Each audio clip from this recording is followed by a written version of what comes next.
Warning, some of these stories contain sensitive topics and may be triggering. This story happened at my old house in Toronto. 3 of us lived on the main floor of a house, and a stranger lived in the basement. We didn't know much about the guy in the basement, beside he was a big gamer and smoked an awful lot of weed. Almost every night we could hear him coughing up a storm, as if he were about to die. I could hear this quite often. I began to realize that this wasn't really directly below my room. He appeared to be coughing in a room under our garage. Sure enough, my roommate and I went into the garage and jumped up and down and could hear the hollow room below us. Eventually this guy decided to move out, and we were able to move our friend into the basement. It would be our first time down there, and I was excited to see this weird room under the garage. Our friend took us to the laundry room, which was under my room, where we discovered a creepy little red door that led to a cement-filled room with trash and old furniture. It was basically a dungeon. Was this where he smoked weed every day? It was full of mold and seemed dangerous to breathe in the air. Not the exciting room we'd hoped for. Our friend didn't understand our need to see the room because he was pissed off at the state of the apartment. I was surprised, since it appeared the other guy moved out and our friend moved right in the day after.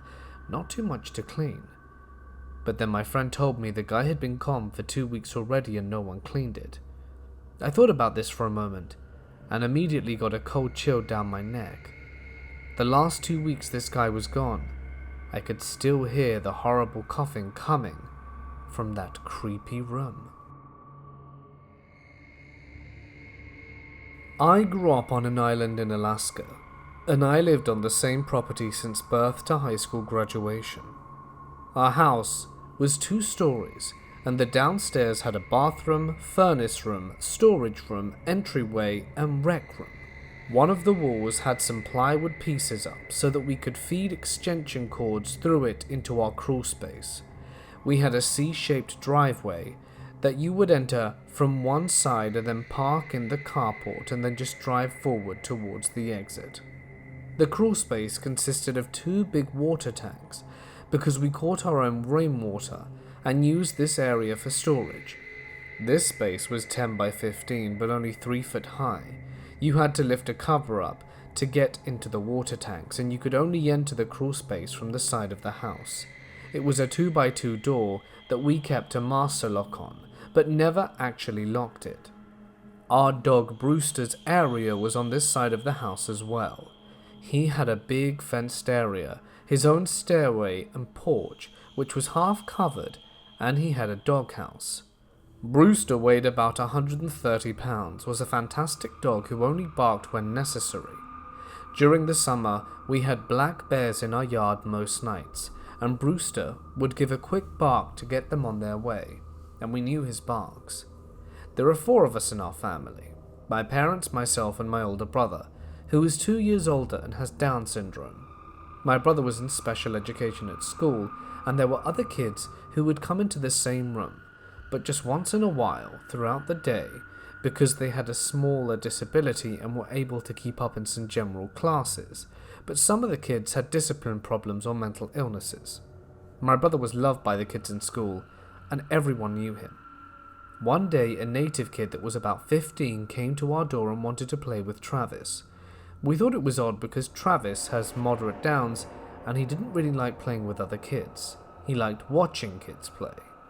Travis liked watching movies and listening to music, and my mum asked the kid what his name was, and he said that he was Mark, and that he knew Travis from junior high the year before, because he would go into Travis's class sometimes to help him with his schoolwork. I remember him staring at me a little bit too much, and he didn't seem like someone who was mentally challenged. My mum let him come in but kept a watchful eye. Travis seemed like he didn't want him there, and my mum told Mark that we were having dinner soon, and that it was time for him to go. My mum found out that he had moved into the area where we lived, but it was still a little ways away. He had been in and out of foster care most of his life. His parents were abusive addicts, and I think he came over another time and my mum felt bad for him, but she always felt like something was off, like he was coming over because of me.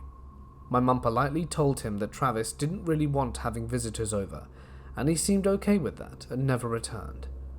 My parents went to a church service on Wednesday evenings and would always be gone a few hours. I would stay home with Travis. At the time, I was 11 and he 13, and I started helping out in the church nursery when I was 9. And when I turned 11, my best friend and I took a babysitting course, which included CPR and first aid. We would babysit together at age 12 and started babysitting on our own. My mum was a homemaker and was always home except for Wednesday's church service. My parents didn't drink, do drugs, or smoke, and I can only remember my parents going out a few times when we needed a babysitter. I would leave the downstairs doors unlocked for my parents when they were going to be gone a few hours. I was expecting them home in about a half hour and was surprised when I heard the downstairs door open, and I thought I must not have heard the car pull up, and Travis was up past his bedtime, so I quietly tell Travis to go to his bedroom and to get into bed. I start walking through the kitchen to the top of the stairs and I call out, "Mum? Dad?" and I hear the footsteps stop, and I'm looking down the stairs, and I think I could see men's work boots and jeans. These aren't my parents. The way the stairs were set up, you could only see the bottom half of someone without descending the stairs. I'm scared to death and I turn to Travis, who is going down the hall, and I drag him and grab him to my parents' bedroom, because it's the only room that locks, has a phone and rifles. Down kids are very stubborn, so my brother just wants to go to his room, but I get him to sit down on the bed. I'm trying to keep him in the room while I grab a gun. I'm trying to call my neighbor, and I can hear him walking around downstairs still. My neighbor answers her phone immediately, and I whisper that someone was in my house and I was scared. She told me to come out the front porch and she'd be there. I get the courage to run to the door and get outside. Thankfully, she's in the driveway and has her dog with her.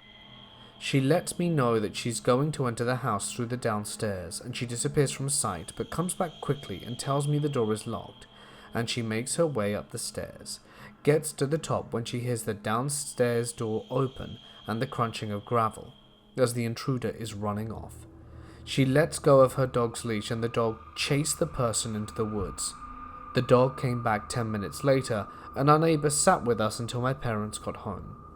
The police were never called because I think my parents assumed it was a neighborhood boy screwing with me, and we lived in a safe place where you just had to worry about bears and an occasional wolf. A week after this incident, our dog would bark 15 minutes after we went to bed every night. We would look out the window and never see anything. We figured it was bears because it was springtime and Brewster was probably just getting used to them again. A few months, the barking still happened, and I had my best friend stay the night, and we would always lay in the downstairs so that we could be louder and stay up as late as we liked. Kate had a brother that was 7 years older, and we asked if he'd bring us some booze. I knew we were young, but that was the normal thing for our town. Kids started drinking, smoking, and doing it in the middle of school because of boredom. I think we got 13 feet of rain that year, so we would be inside a lot. It was a little after midnight, and her brother never showed up, and Brewster never barked that night either.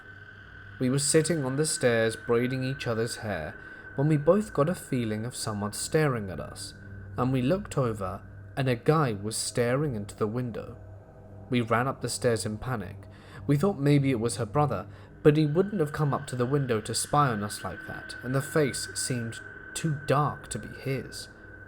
But we had the lights on in the downstairs, and there were no lights by that window outside, so it's hard to tell who it was. We didn't want to wake my parents up just in case it was her brother, and we waited 30 minutes and worked back down to grab her stuff, and went to sleep in my bedroom for the night. The next day we spoke to her brother and it wasn't him, and that night, Brewster's nightly barking resumed. 2 more months go by, and I had gone to bed and heard Brewster bark when I looked out my window as usual and saw nothing. I had just dozed back off and woke up to Brewster barking frantically. I look up my window and see a guy running out of our driveway. I thought about walking into my parents' room, but we had a trail on the side of our house that kids used to get to the road behind us. The neighborhood was on the side of a mountain, so all the kids used trails to go through to another road instead of using the main road. I had never seen someone come out of another part of the driveway, because the trail was on the south side of the house along with the crawl space and Brewster's area. My room was the only room on the north side. I decided to go back to sleep, and as I was tossing and turning, 15 minutes go by when I smell smoke. I go to the hall and the smell is a lot stronger, and it's starting to get hazy in Travis's room, which was directly across from mine. I begin screaming fire, and my parents are up, and Travis doesn't want to get out of bed, but thank God for the strength of adrenaline. We get outside and the flames were pouring out of the crawl space.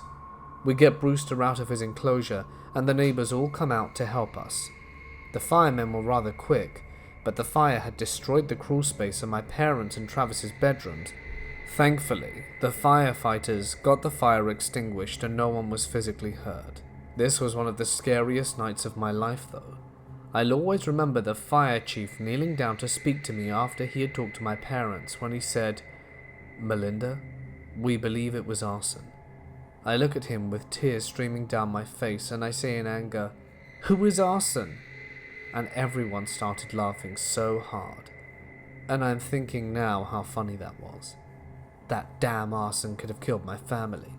So he explains what arson is, and I'm still friends with the old fire chief's son, and I share that story with him often, because his father passed away from cancer when we were teens.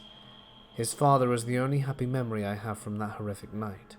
The island I grew up on had a city and a village out south. We lived out south, but before the village. We had firemen from out south, north, and the city. We had state troopers from the island and city cops in the city limits.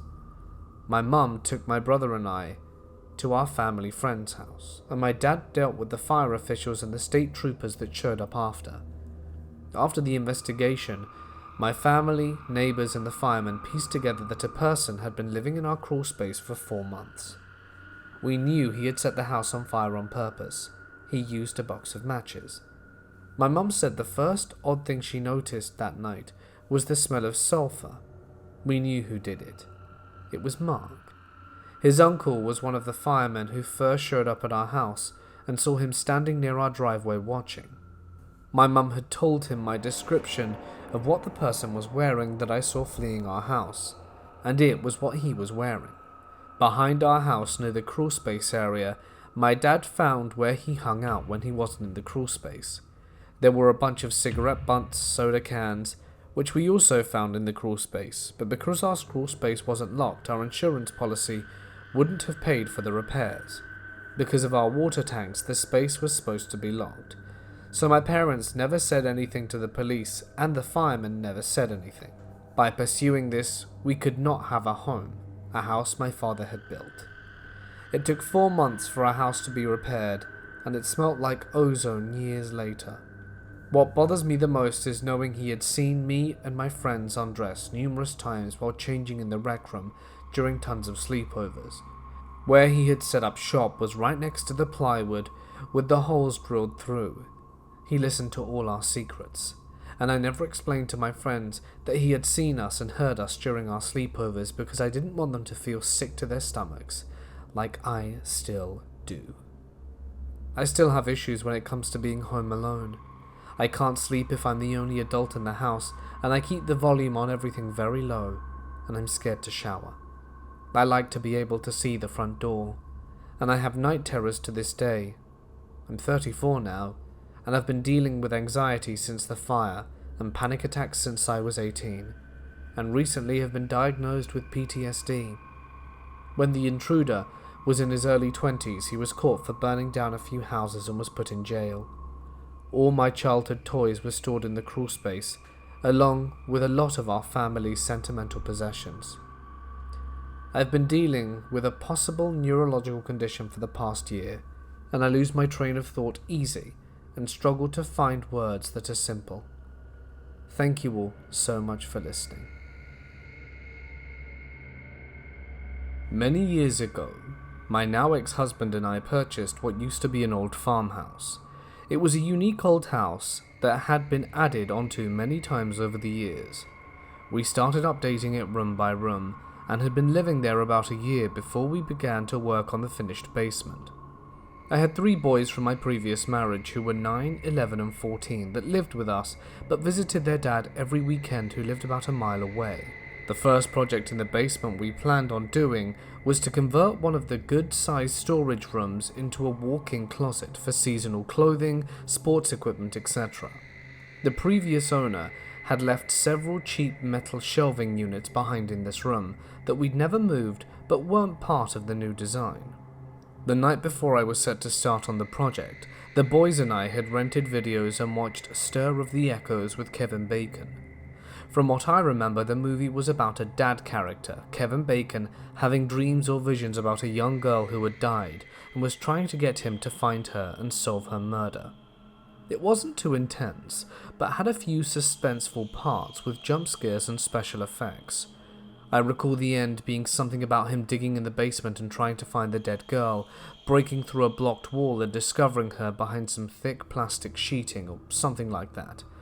Predictable, but we all enjoyed it, especially my 11-year-old who loved scary movies. The next morning the boys all went to their dad's. The new husband goes to work and I start on the storage room project. The walls in this room are covered in thin paneling, so I start moving the metal shelving out so that I can begin work, and I see that the paneling on one side of the walls behind the shelving isn't snug against the wall like the rest. It's kind of gaping a bit at the bottom. I take a closer look and see a very small slide lock, like a miniature deadbolt, cut into the paneling and a distinct cutout like door. What the hell? We have a secret room, how cool! I can't keep this discovery all to myself, so I run upstairs and call the boys at their dad's. Eric, the 11-year-old, answers his phone and I tell him what I found in the basement. Both of his brothers are at their friends' houses, but he's super excited to check it out, and jumps on his bike and zooms home all sweaty from pedaling so fast. This is exactly the kind of thing Eric loves. We go back into the basement. I slide the lock and pry the door open with a screwdriver. The first thing we see is a thick plastic sheeting, just like the one we'd seen in the movie the night before. Holy hell. We slam it shut and start laughing. He says we've got to be brave, Mum, so I go find a razor knife and slice through the plastic. Inside is a small room with a sandy dirt floor that has several old TV sets and buckets of old glass tubes and an old desk with newspapers in it. No dead body or Kevin Bacon to be found, but we sure had fun going through the desk and laughing about the secret room that we called the Stir of Echoes room from that point on. My father-in-law said that it was an old-fashioned root cellar that was used to store root vegetables like potatoes back in the day. What a strange coincidence that we had watched that movie just the night before.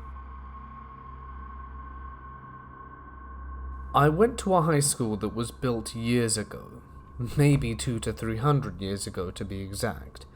Me and my friend noticed these hatches were about 6 feet off the floor next to all these toilets. For context, the school was based around a quad, so there was a toilet down some stairs at each corner of the quad. Obviously we had to check these hatches out, so we did during a drama lesson that we snuck out of. We got in there, and there was a corridor under the actual corridor, which was only about 4 to 5 feet tall, so we had to crawl through it. The corridor connected all the toilets and the vents atop of the walls that were at skirting board level in the classrooms, so we could watch lessons go on, which was cool. There were tons of pipes and electrical wires and other non-interesting stuff that you would expect, apart from in one corner of the quad. The hatch for this one was locked from the inside, and all the pipes had gone back into the wall or stopped, so the wall was bare, just concrete slabs rather than bricks, which was odd. There was a small gap at the bottom of the wall that I could only just fit through. It was a struggle crawling under as we had our mobiles for torches and I'm not the smallest of people. When we got through, it felt so much colder in this opening than it did in the corridor. The space was also much more spacious as we could stand up, and the lights from our torches didn't light up the opposite side of the room when we shone them through, which made it seem like our torches weren't even on. The room smelt really bad, and we saw what looked like a decomposing cat, which was now just mostly bone and some fur, at the next side of the wall closest to us. More freakily, there was this weird stone arch above the cat, and some red writing that wasn't blood but was pretty creepy. It was a few years ago, but I vaguely remember it saying something along the lines of, "If you are found here, the school will expel you, but Lucifer will do far worse." There were a few scratches on the wall, and some symbols that we thought were letters, but we couldn't make them out. We took some pictures and got the hell out of there really quickly, because we were crapping ourselves at this point. It was a fairly prestigious school, so expulsion was probably the scariest thing that could happen at that point. This was about 5 years ago. The pics were on an old phone that I can't get anymore. I would love to see them myself just one last time. A while back, a friend of mine moved into a new house by the docks. The first time I was walking up to the side door, I noticed a small, old-looking door on the side wall of the raised porch. I inquired, and all they could tell me was that they called it the Rape Dungeon, and that they had never been in there. I think there was some creepy story to go with it involving a small child. I told the guys we needed to find out what was inside there, but soon forgot after looking around the house. The next time I went over, I again insisted that we needed to make our way into that room and find whatever goodies it had in store for us. An hour or two later, we ended up in front of the house having a smoke, and it seemed like the perfect time to bust in. We found some tools to break the old rusted lock and got to it. 10 or so minutes later, the lock was off, and we were peering into a dark, low-roofed room, not being able to see more than 2 feet in front of us. Someone saw a light switch and flicked it, revealing a small room that looked like it hadn't been touched in many years. A big wooden barrel/vat lay to the left, the kind they make whiskey and such in. On the right was a small metal can with coiled copper tubing through it, a huge mixing rod of some sort, and some weird-looking pillboxes. As soon as I saw the coiled copper pipe, I realized what we had stumbled on. A Moonshine dungeon. The whole room looked as though it had been dug out by hand, with concrete pavers laid dodgily on the floor, and in front of us another opening in the brick wall that led to a room with a wire bed frame on one side, and stacked the roof with large old bottles on the other. We were pretty excited at this point, to say the least.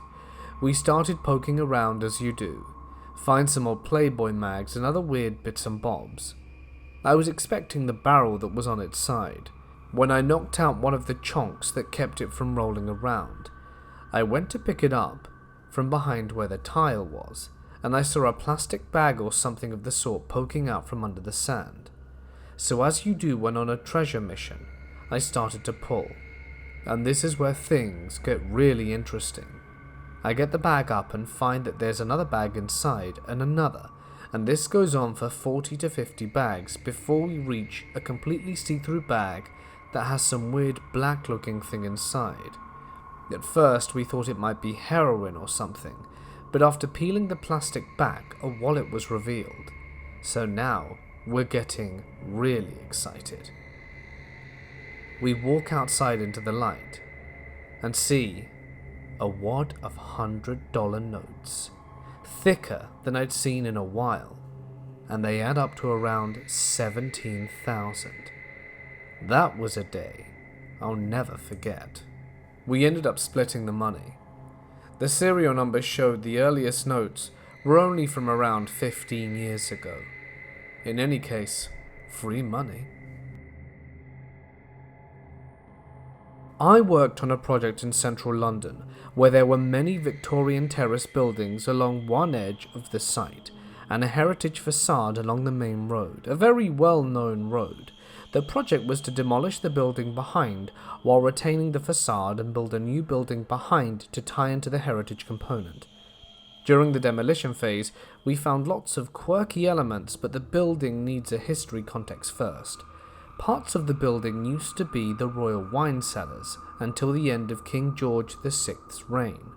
After the 50s, the buildings were used for commercial retail and other uses, including a nightclub owned by some Emiratis. So, first thing we found on site was an opening in the wall that led to another basement cellar room. There were dozens of wine boxes in there. Unfortunately, none contained any wine or relics of value, but it was still cool to find. Had I then inclination at the time, I would have saved some of them and used them for something else. The second find, and more interesting, was that in some of the cellar rooms, which were used as VIP booths, there were wardrobes on the walls. The wardrobes were not fixed to the wall, but could easily be moved. Behind there were 2 beds and a basin in each subroom. These were very clearly used as a brothel or something similar, when it was being used as a nightclub. Nothing of value, but the wardrobes required moving to get into them, and it was a bit dodgy. My third find was by accident. My job required that I had to access to all rooms in the building, and there was a door I couldn't get into, but it was clearly a warehouse type setting behind it. On one of my visits, I saw a lady coming out and requested access. She very quickly shut the door and said I couldn't enter. I insisted I needed access as it was for the contract. She finally relented, but with a caveat, absolutely no photos whatsoever. When I entered this space, there were tens of vintage new Ferraris, some on stands, some covered and others ready to go. These were valued in the millions, some 2+, and her job was to relocate them whenever the owners wanted them, and to make sure they were clean and maintained. We also found World War II relics in the lead capping of the roof, heritage fountains, etc. A great building to explore, no dead bodies or anything, but I did get the creeps being in there. As a teenager, I lived in this old apartment building across the street from a bar. I was hanging out with friends in the basement. No one ever went down there, so we thought we would check it out. It was made up of 4 rooms, one of which was off the side in the front of the building, and sort of small. Inside were old liquor bottles and jars of ravioli from the 30s. At the far end of the room were a bunch of boards stacked against the wall. For some reason, we moved them, and there was a hole big enough for a person to crawl into. Being curious, we got flashlights and crawled through this tunnel. It was dark and damp, and crawling with insects. We could hear cars overhead and realized we were under the damn road. It was maybe 150 feet long, and we came to the end where there was another board, but this time it seemed to be nailed on, and there's no way we could turn around, so we kicked and kicked until it was broken enough to go through. We crawled out. There were 3 of us, by the way, and we were in a dark room. We searched for a light switch, but there wasn't one, so we looked around with our flashlights and saw that we were in another basement. There wasn't a door, and we noticed a small wooden door on the ceiling.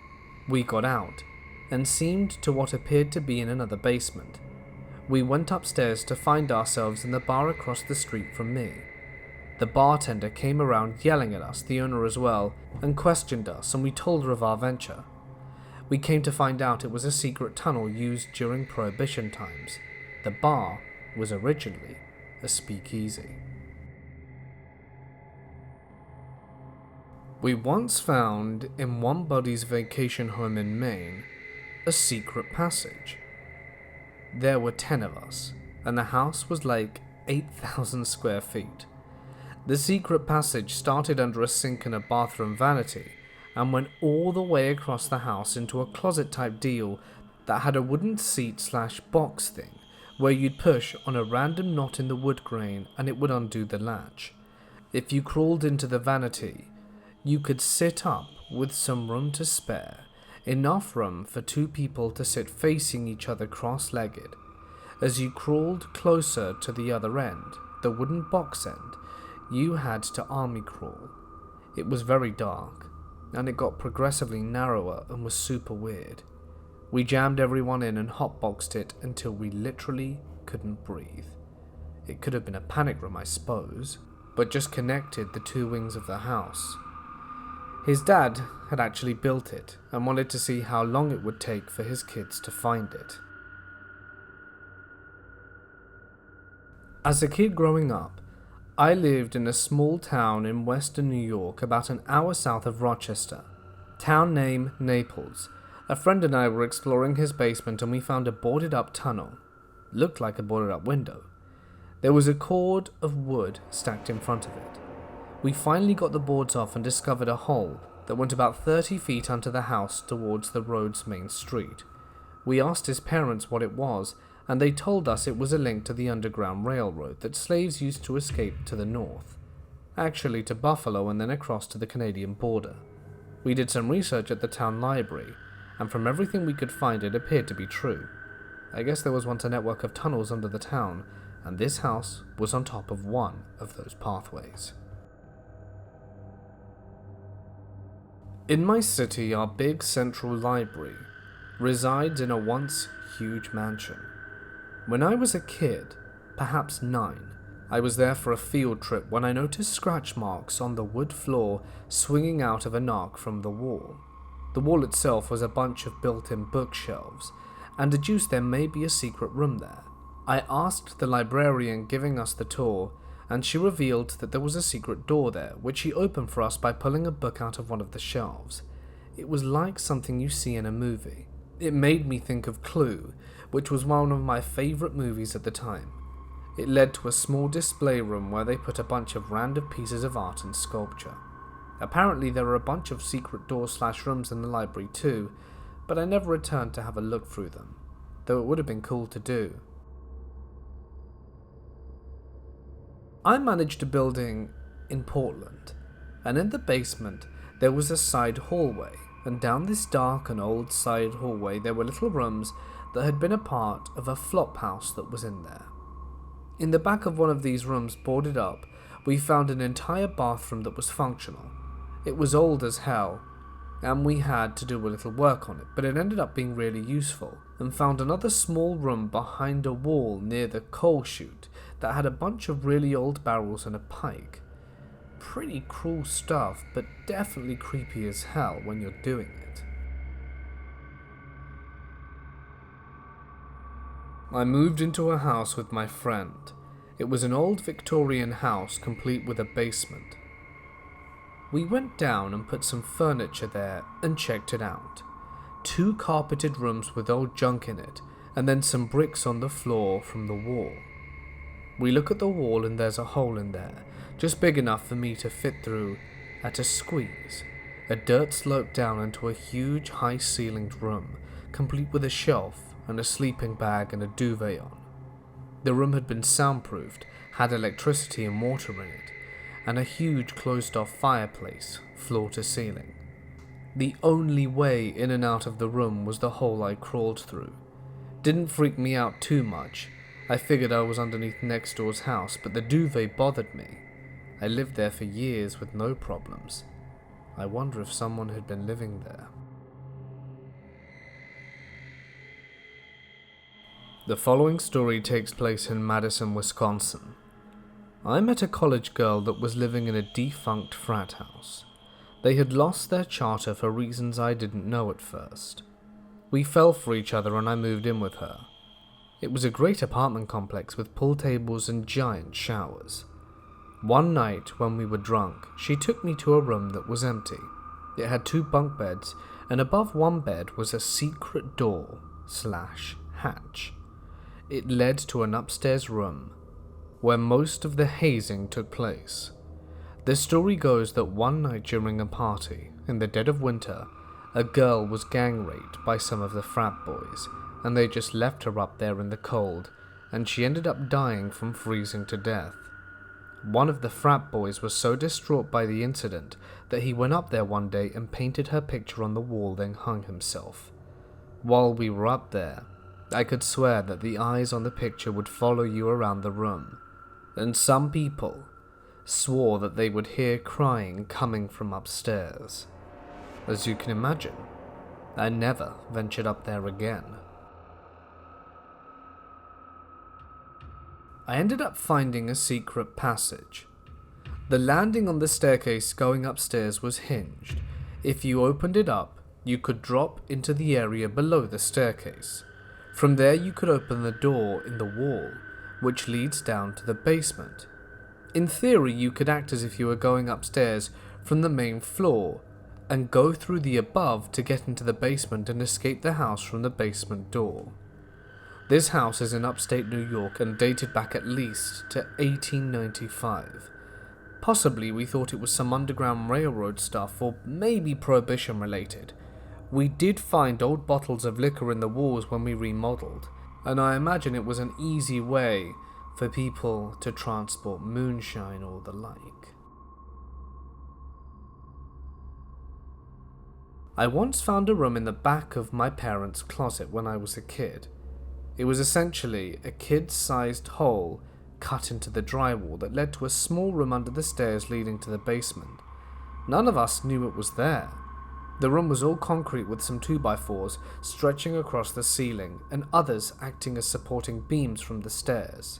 It was totally empty, but it was covered in graffiti from the previous owners, and that is how I learned about curse words.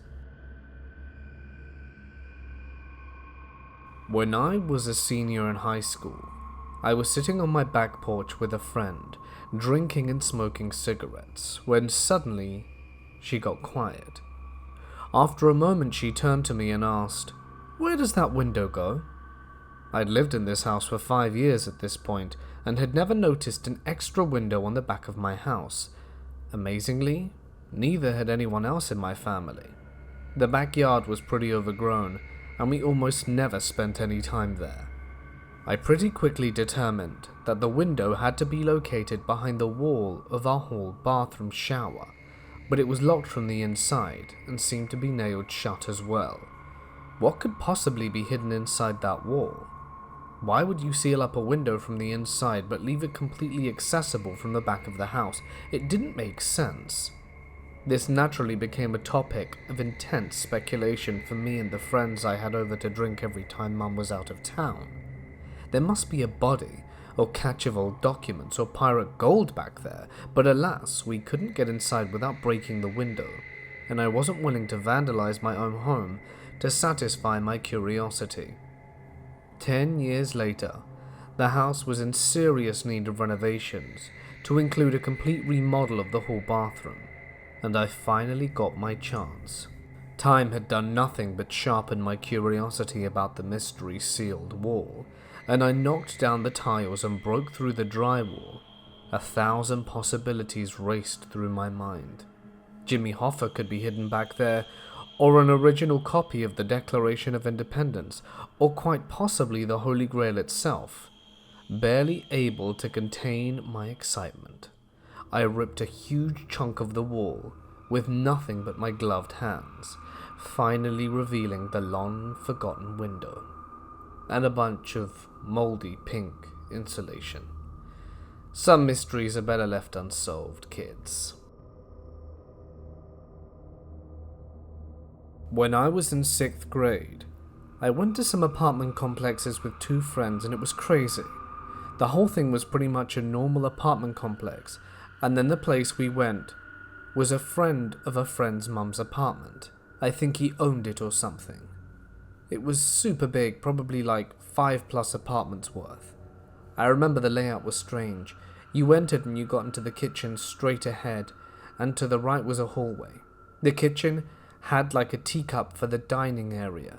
Down the hallway, I don't really remember what was inside there, probably his room or something.